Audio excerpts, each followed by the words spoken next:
I now give the floor to the distinguished representative of India to introduce an address by the government. Thank you, Mr. President. Excellencies, it is my singular honor to introduce the pre-recorded address of the Honorable Prime Minister of India, Shri Narendra Modi. Thank you.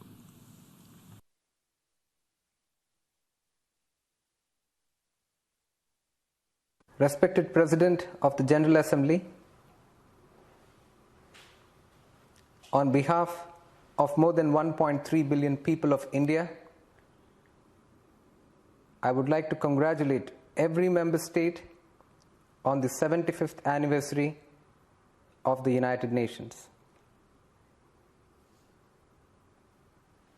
India is proud of the fact that it is one of the founding members of the United Nations.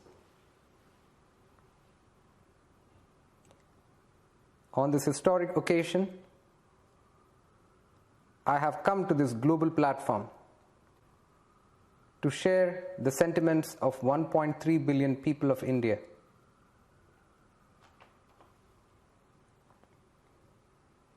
Your Excellency,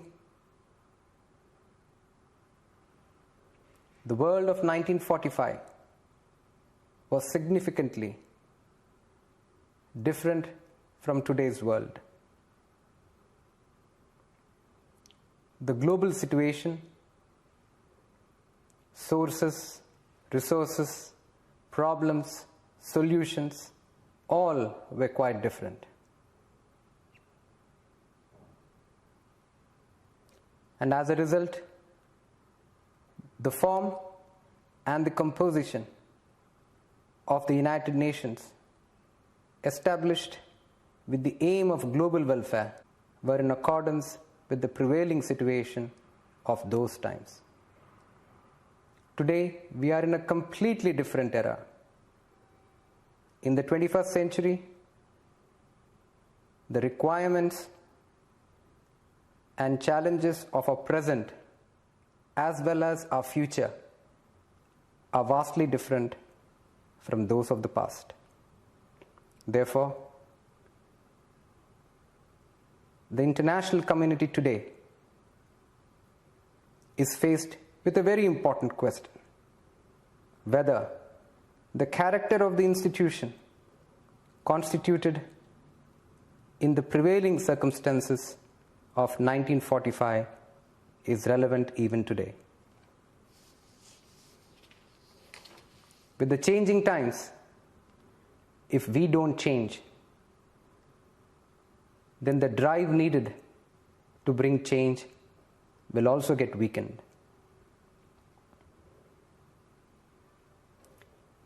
If we were to make an objective assessment of the performance of the United Nations over the last 75 years, we see several stellar achievements.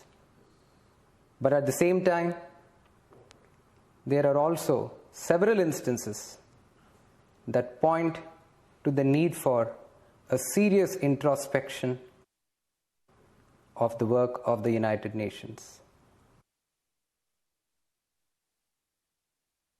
One could say that we have successfully avoided a third world war, but we cannot deny that there have been several wars and many more civil wars. Several terrorist attacks have completely shaken the world, and rivers of blood have continued to flow by. In these wars and in these attacks, the people who died, they are people just like you and me. Hundreds of thousands of children who would have otherwise enriched this world with their presence have left us prematurely. So many people have lost their entire life savings and have become homeless refugees. During those times and even today, can we suggest that the efforts of the United Nations to tackle these issues were sufficient? Over the last 8 to 9 months, the whole world has been battling the pandemic of the coronavirus. Where is the United Nations in this joint fight against the pandemic?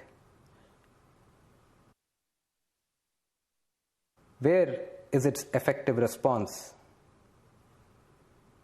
Your Excellency, reform in the responses, in the processes, and in the very character of the United Nations is the need of the hour. It is a fact that the faith and respect that the United Nations enjoys among the 1.3 billion people of India is unparalleled.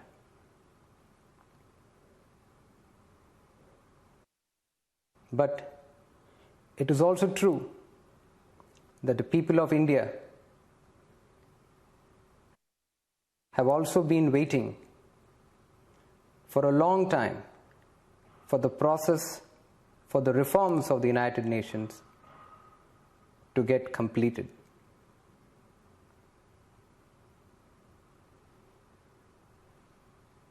Today, the people of India are concerned whether this reform process will ever reach its logical conclusion. For how long will India be kept out of the decision-making structures of the United Nations? This is a country which is the largest democracy of the world. This is a country with more than 18% of the world population. This is a country which has hundreds of languages, hundreds of dialects, many sects, and many ideologies. This is a country which was a leading global economy for centuries, and also one which has endured hundreds of years of foreign rule. Excellency, when we were strong, we were never a threat to the world. When we were weak, we never become a burden on the world. Your Excellency, how long would a country have to wait, particularly when the transformational changes happening in that country affect a large part of the world? Your Excellency, the ideals on which the United Nations was founded and India's very own fundamental philosophy has a lot of commonality. They are not different from each other. Within the halls of the United Nations, one has often heard the words, "The world is one family." We treat the whole world as one family. This is part of our culture, our character, and our thinking. In the United Nations too, India has always given priority to the welfare of the whole world. India is that country which sent its brave soldiers to about 50 peacekeeping missions the world over to keep peace. India is that country which, in the course of maintaining peace, has lost the maximum number of its brave soldiers. Today, every Indian, while seeing the contribution of India in the United Nations, aspires for India's expanded role in the United Nations. Excellency,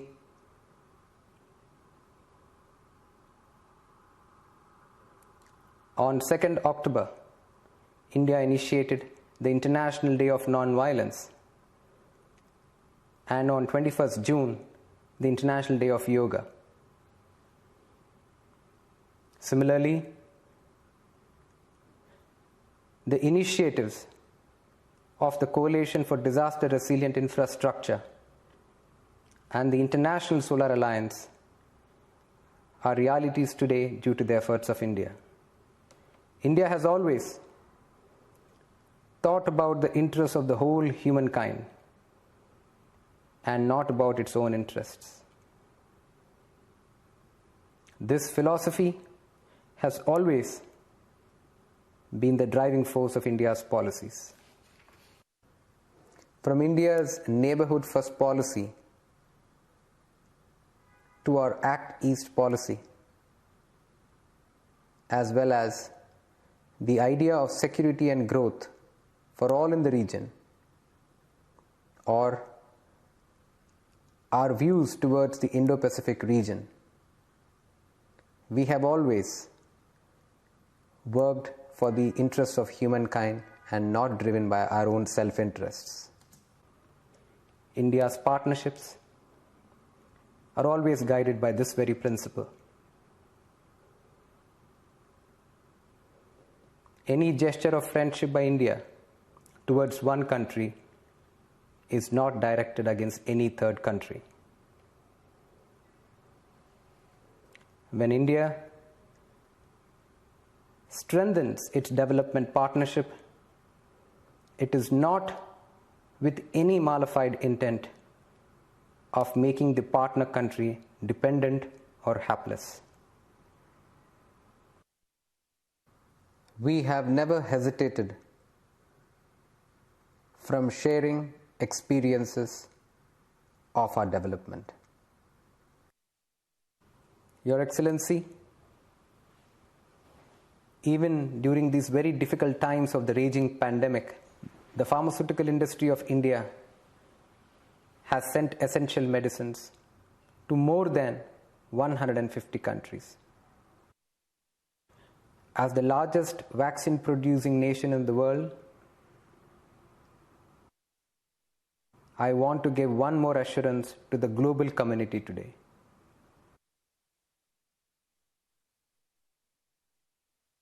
India's vaccine production and delivery capacity will be used to help all humanity in fighting this crisis.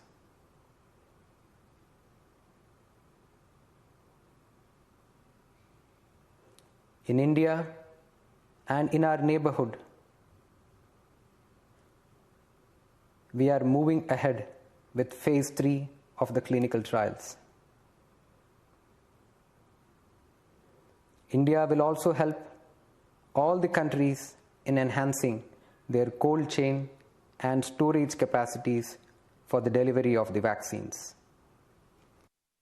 Your Excellency, from January next year, India will also fulfill its responsibility as a non-permanent member of the Security Council.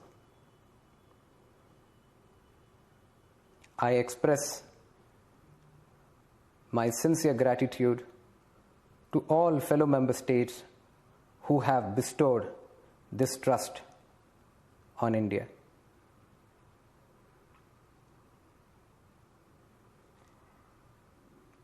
As the world's largest democracy, we will bring our years of rich experience for the benefit of the whole world.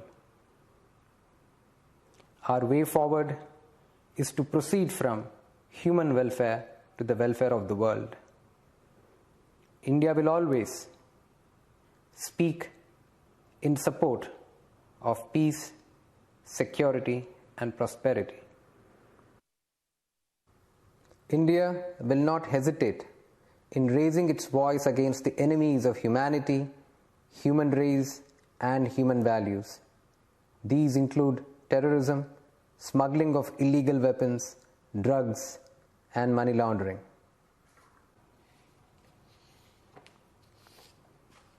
India's cultural heritage, tradition, thousands of years of experience will always stand in good stead for the developing countries. India's experiences and India's developmental journey, marked with its ups and downs, will only add to the strengthening of the path to global welfare. Your Excellency, in the past few years, following the mantra of reform, perform, transform, India has made great efforts to bring about transformation in the lives of millions of its citizens. These experiences are as useful for many countries of the world as they have been for us. In just about 4 to 5 years, India has brought over 400 million people into the formal financial sector. This was not an easy task, but India has proved that it can be done. In just about 4 to 5 years, 600 million people have been freed from open defecation. This was not an easy task, but India has achieved it. Within just about 2 to 3 years, more than 500 million people have been provided access to free health services. This again was not an easy task. India was able to do this. Today, India is one of the leading countries in digital transactions. Today, India is providing digital access to millions of its citizens, and in the process is ensuring empowerment and transparency. Today, we have also launched an ambitious campaign to make India tuberculosis free by 2025. Today, India is implementing a program for providing piped drinking water to 150 million rural households. Just a few days ago, India has initiated a huge project for connecting its 600,000 villages with broadband optical fiber. Your Excellency, in the changed circumstances of the post-pandemic era, we are moving forward with the vision of a self-reliant India. A self-reliant India will also be a force multiplier for the global economy. Today, it is also being ensured that there is no discrimination in extending the benefits of all the schemes and initiatives to every citizen of the country. Large-scale efforts are being made in India to promote women entrepreneurship and women leadership. Indian women today are the biggest beneficiaries of the largest microfinancing scheme of the world. India is one of those countries where women are provided paid maternity leave of 26 weeks. In India, the rights of transgenders are also being secured through necessary legal reforms. Your Excellency, in its journey towards progress, India wants to learn from the world as well as share its own experiences with the world. I am confident that on the occasion of its 75th anniversary, the United Nations and its member countries will endeavor with a strong commitment to maintain the relevance of this great institution. Stability in the United Nations and empowerment of the United Nations are essential for the welfare of the world. On the occasion of the 75th anniversary of the United Nations, let us once again pledge to dedicate ourselves for the welfare of the world. Thank you.